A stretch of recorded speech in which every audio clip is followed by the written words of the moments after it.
Hello, everyone. Here is Gemini AI. Let's get right into it. Today, we're talking about something that's kind of like the secret sauce for a healthy company, the unsung hero that keeps businesses running smoothly and safely from the inside out. Yup, we are decoding the COSO framework. I know, it sounds a little technical, right?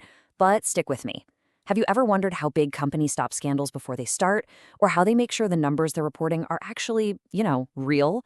Well, this framework is pretty much the answer. It's the blueprint for building trust in business, and we are going to break it all down. All right, let's jump in. So this thing you're looking at, that is the SOSO cube, and it's basically going to be our map for this whole explainer. It's a really smart way to visualize how all the pieces of a good control system fit together.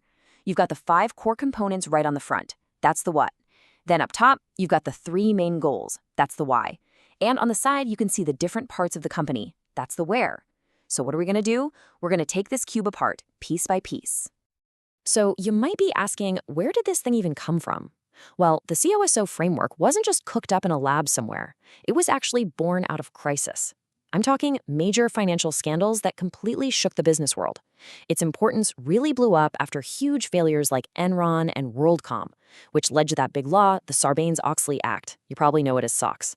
All of a sudden, having strong internal controls went from being a nice to have to being the law. And the goal, as the definition here says, isn't about being 100% perfect, it's about reasonable assurance, which is just a fancy way of saying a really, really high level of confidence. And COSO? It became the gold standard for getting there. Okay, let's start by looking at the front face of that cube.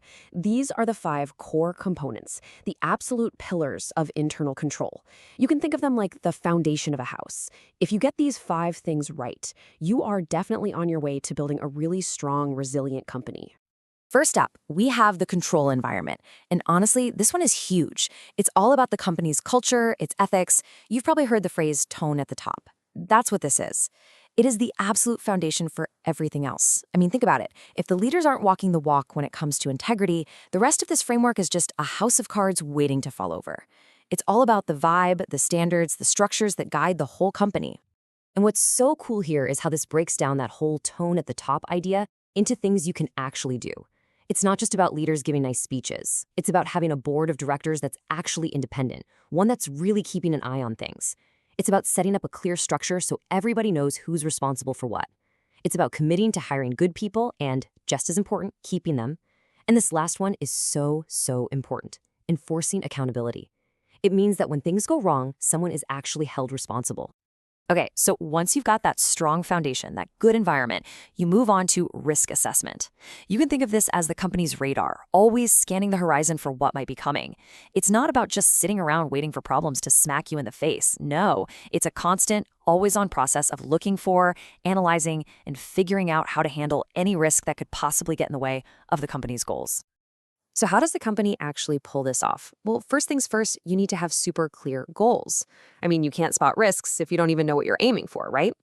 Then you find and study those risks to come up with a game plan. And this part is absolutely critical. The framework says you have to think about fraud. It can't be some afterthought. And finally, you got to stay on your toes. What happens when a new competitor pops up or a new technology like AI completely changes the game? What about when your whole team suddenly starts working from home? A really good risk assessment process is always looking ahead, anticipating these kinds of changes and the new risks they create. All right, so we've set the culture, we've identified the risks. Now what? Well, that brings us to control activities. These are the actual things you do, the specific actions, the policies, the procedures that you put in place to deal with the risks you just found. This is where the rubber really meets the road. And this slide gives some perfect examples of what we're talking about. You've got preventive controls, things like separating duties, so the same person can't, say, approve a payment and make the payment. That stops fraud before it starts. Then you've got detective controls, like reconciling the bank account, which help you find problems after they've already happened. And of course, corrective controls, which are the plans for how you're going to fix any problems you find. The tech example is great too. Making a manager approve any change to the code, that's a classic preventative control in the tech world. Moving on to our fourth component, information and communication. Look, you can have the best control system in the world, but if the right info doesn't get to the right people when they need it, it's pretty much useless. This is like the nervous system of the whole company, making sure important data is flowing up, top-down and sideways so everyone can actually do their jobs properly. And the key thing to get here is that this isn't a one-way street. We're not just talking about bosses sending emails down the chain. It's about making sure everyone in the company understands their role in the control system. And it's also about communicating with the outside world, investors, regulators. Just think about a data breach. The way a company communicates with its customers and the authorities can literally make or break its reputation. So yeah, transparency isn't just a nice buzzword. It's a powerful control in itself. And last but not least, we have monitoring activities. Think of this as the quality check. You've gone to all this trouble to build this amazing system of controls, but is it actually working? Monitoring is how you find out. It's a process of constantly checking up on the system to make sure all 5 of these components are not just there, but are actually doing their job day in and day out. So the big takeaway here is that monitoring is not a one-and-done kind of thing. It's not just about a yearly audit. It can be part of the daily routine, or it can be a separate deep dive evaluation. And when you find something wrong, a weakness, or what they call a deficiency, you have to report it, and fast, to the people who can actually do something about it, whether that's a manager or the board itself. It creates this constant feedback loop of finding issues and getting better. Okay, let's just take a quick pause and put all that together. This table you're seeing lays out all 17 of the core principles that hold up this entire framework. You can see exactly how each of the 5 components we just walked through, from the control environment all the way to monitoring, is backed up by these really specific, concrete principles. The thing to remember is that none of these work in a vacuum. They're all connected, and together they create one powerful, unified system.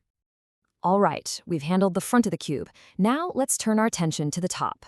This part shows us the 3 main objectives of the whole system. This is the why.